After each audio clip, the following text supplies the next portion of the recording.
officially an employee of VIPKid. Woohoo! Woohoo! I have opened up my schedule to bookings. Don't know when I'm going to get a booking, but I have opened up my schedule to bookings.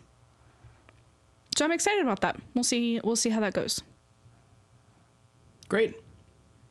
Also, Shelby does not want me to mention this, but she made a fun little video, like 15 seconds.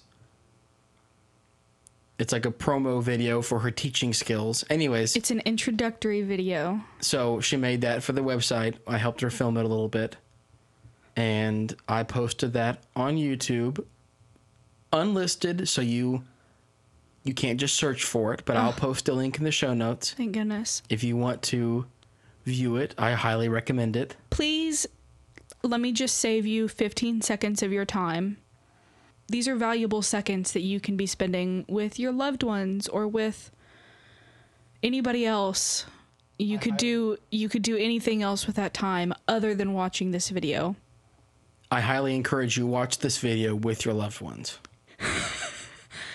Highly encourage you. I cannot think of anything that would possibly be worse than watching this video with your loved ones. Let's just say this video features Teacher Shelby. I hate you. Do not watch this video. If it does go in the show notes, in fact, it will be very much against my will. Thankfully, I'm the one that posts the shows and handles the show notes and edits the audio, so it's going to happen. Well, I warned you people. One more piece of follow-up. The Cadillac is gone. I got a kind of funny voicemail from the tow truck guy. I don't think English was his first language. He had driven from Houston to come pick it up, which is about a 2.5-hour drive. And he couldn't find the keys, and so he was calling me. I didn't see the phone ring, and so it went to voicemail. And he was explaining to me the situation in the voicemail. And then, like, during that, he found the keys. And he was like, oh, wait, never mind, goodbye. And hung up. I'm glad to have all of that dealt with. I'm not happy the Cadillac is gone, but I'm glad that the whole car situation is handled. Yes, certainly. We still have to get a check from Farm Bureau, but other than that, I've already mailed the title off, the car is gone, everything's good. I have thoroughly enjoyed driving the truck. I did not think that I would. I am not a truck person. In fact, I judge people who own trucks that I feel do not need trucks. Now I have a truck. People that you don't feel have earned or are worthy of a truck? Precisely, yeah. So now we have a truck, and our current life right now does not in any way necessitate a truck.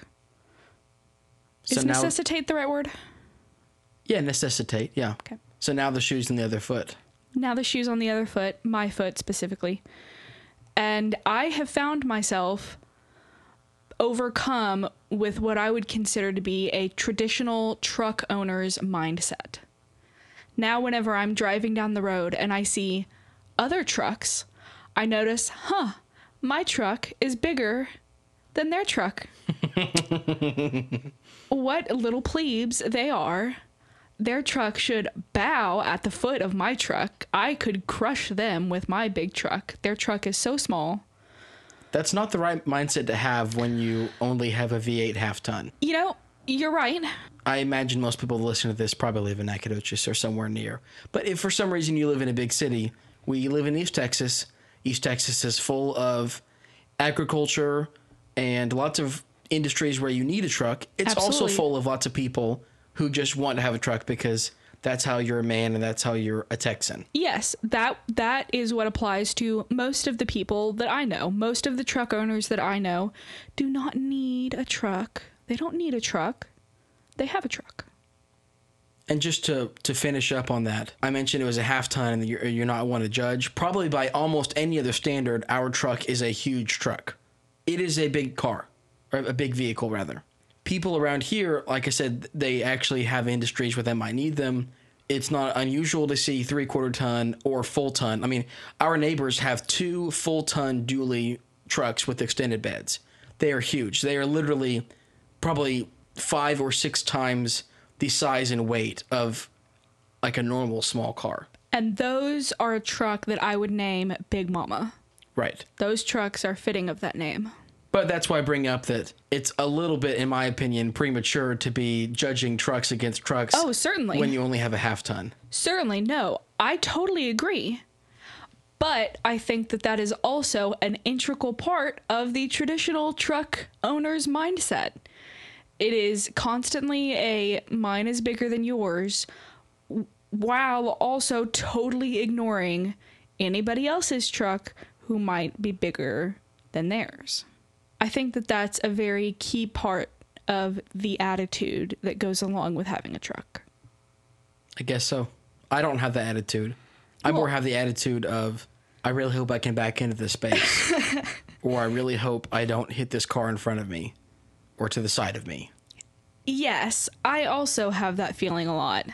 But I am also looking down upon all of the smaller trucks than mine. So, Shelby has a truck mindset. Yep. We mentioned before that SFA, the local college here, has a culinary arts program and that I was in it previously. And now they have a food truck. So we went to eat there on Tuesday, which I enjoyed. It was a little bit so-so.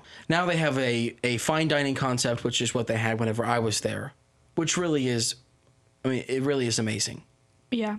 And so now they're branching out into kind of a lower, quick service kind of role. And it was good, but it just, I don't know, it wasn't excellent. And I understand, it's their first year doing this. I think this may be their first semester with the truck. So we're kind of guinea pigs. It wasn't at all what I was expecting. The meal was advertised as being chicken and waffles. It ended up being a waffle bowl, like what you would get ice cream in, with chicken Alfredo on penne pasta, which is tasty, but not chicken and waffles. Like, okay, I guess technically there was a waffle involved, and technically there was chicken involved, but it was not chicken and waffles. It was good. My issue was just that it's so humid here that the waffle bowl had really kind of wilted. Not wilted, but it was just soft and kind of chewy, which was still good. I just didn't think that, particularly with the macaroni and cheese and chicken, that it melded well with that. Because you kind of had to, like, take a bite of macaroni and cheese, take a bite of chicken, and then kind of just, like, tear off some waffle because you couldn't really cut it off. You keep calling it macaroni and cheese. It was definitely chicken Alfredo, right? The menu said macaroni and cheese. Where was there a menu? Online, whenever I bought the tickets. Oh, well, I thought it was chicken and waffles. It is. Chicken and waffles with macaroni and cheese. Oh, okay. Well, I stand corrected. It tasted to me like chicken Alfredo. I guess it was macaroni. In that context, Alfredo sauce isn't that much different than what you put in macaroni and cheese. I guess. It wasn't like a super yellow cheese, like it wasn't like Velveeta macaroni. Anyways, that was good. I enjoyed it. I mean, the whole point of the restaurants is to give the students experience serving food. And so if you don't get the best food in the world, that doesn't seem that crazy to me. It's kind of like when you get a free haircut from someone who's still getting their license. It's free haircut, but like you get what you pay for. It may kind of look like a free haircut. It was overall like a good meal. It was an enjoyable meal. We went with family and a couple friends. So definitely overall good experience. Yeah, I agree. We also got back into our gym routine this week. I say routine in air quotes. Thank goodness. I'm glad to be back in it regardless. We've been saying nearly every day for probably about 2 weeks at least. Man, we've got to go to the gym. We've got to go to the gym. And I'm glad that we finally went yesterday. I feel like we're the inverse of most people. Like we had the gym membership starting in probably October and used it a lot from October to December. And then the new year came and we like didn't use it at all. So when the gyms were busiest, we had already quit or mostly quit, but now we're back into it. And now that it's mid-March when most people are dropping off, now we're getting back into it. Right. But I'm glad to be going regardless. it feels nice to be getting into an active schedule again. Definitely. Both of us need to lose weight. A lot. Pretty good amount of weight. Yeah. I understand that your eating habits are more important to losing weight than working out, but I also just feel generally better working out. We're working on the eating stuff too. Yeah. We had a lot more meals at home this week, and we've been just generally being better about prepping things ahead of time and planning things. And I have felt like such a traditional wife, I guess we'll call it. a 1950s wife. A 1950s wife over the last week and a half or so. I have made so many meals at home, and not just like a pot of Kraft mac and cheese. Now, we did have that for one meal.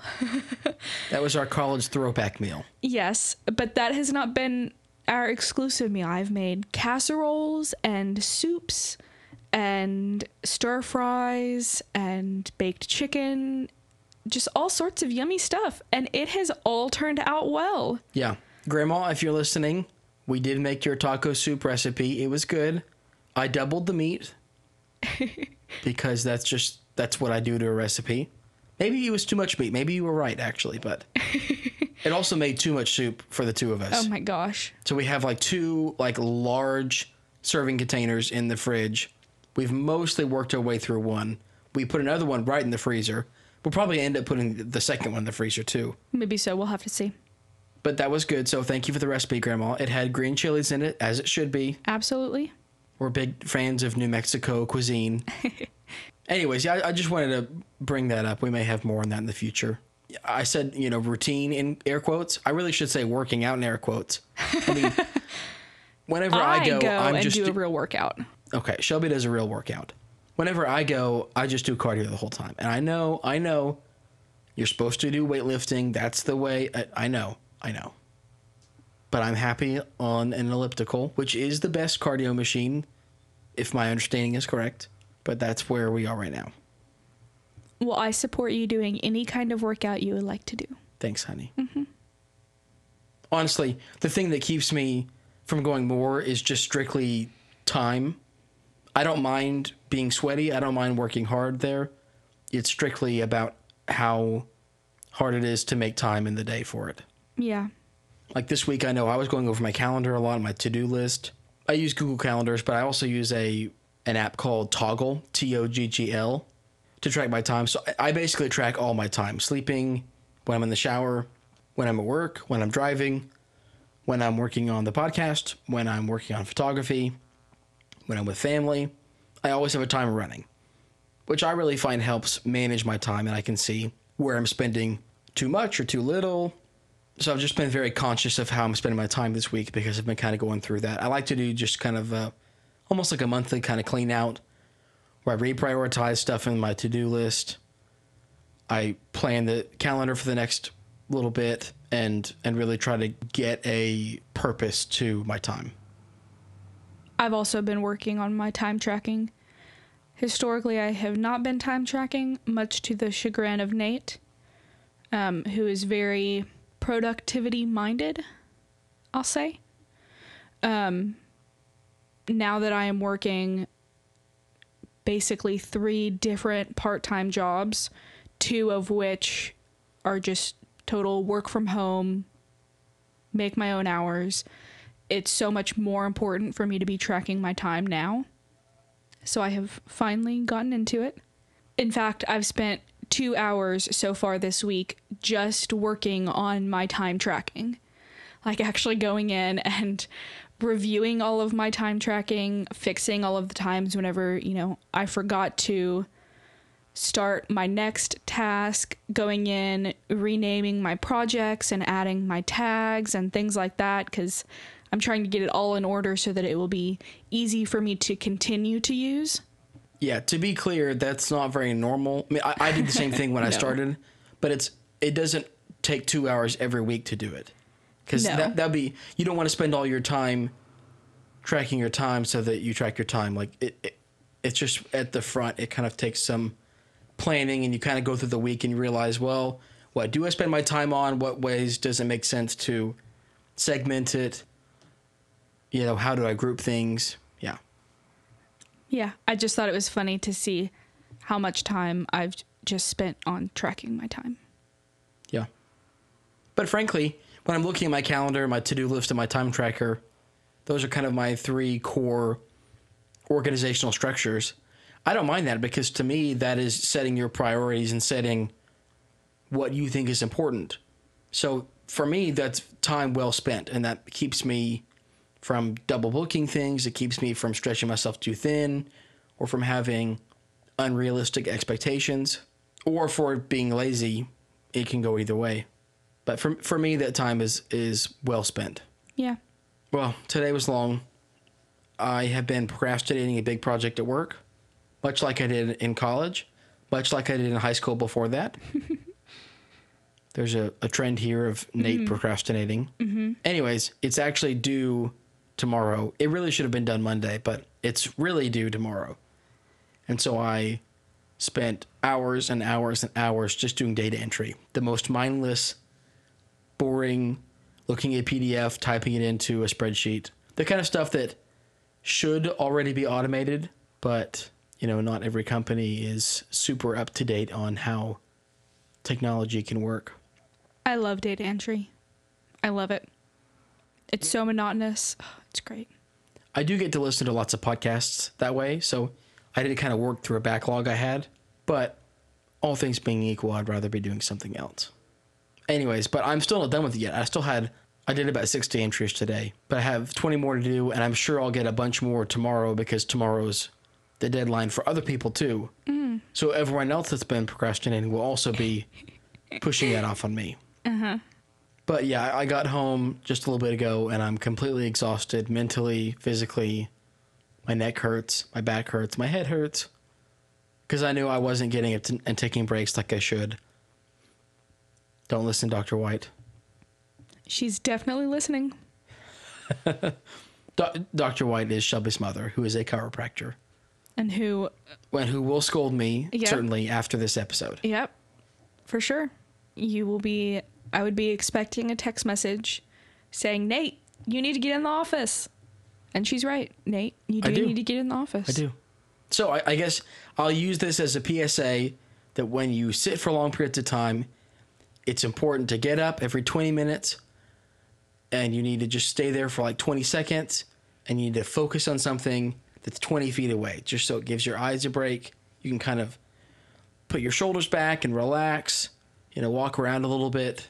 It's important to do that so you don't get stiff and grouchy. Today's episode is not sponsored by Advanced Chiropractic. Advanced Chiropractic, keeping Nacogdoches well adjusted since 19... Oh my gosh, you can't beef the end. You gotta know it. Since 1993? No. 91? No, 96? Oh no. Keeping Nacogdoches well adjusted since 1990.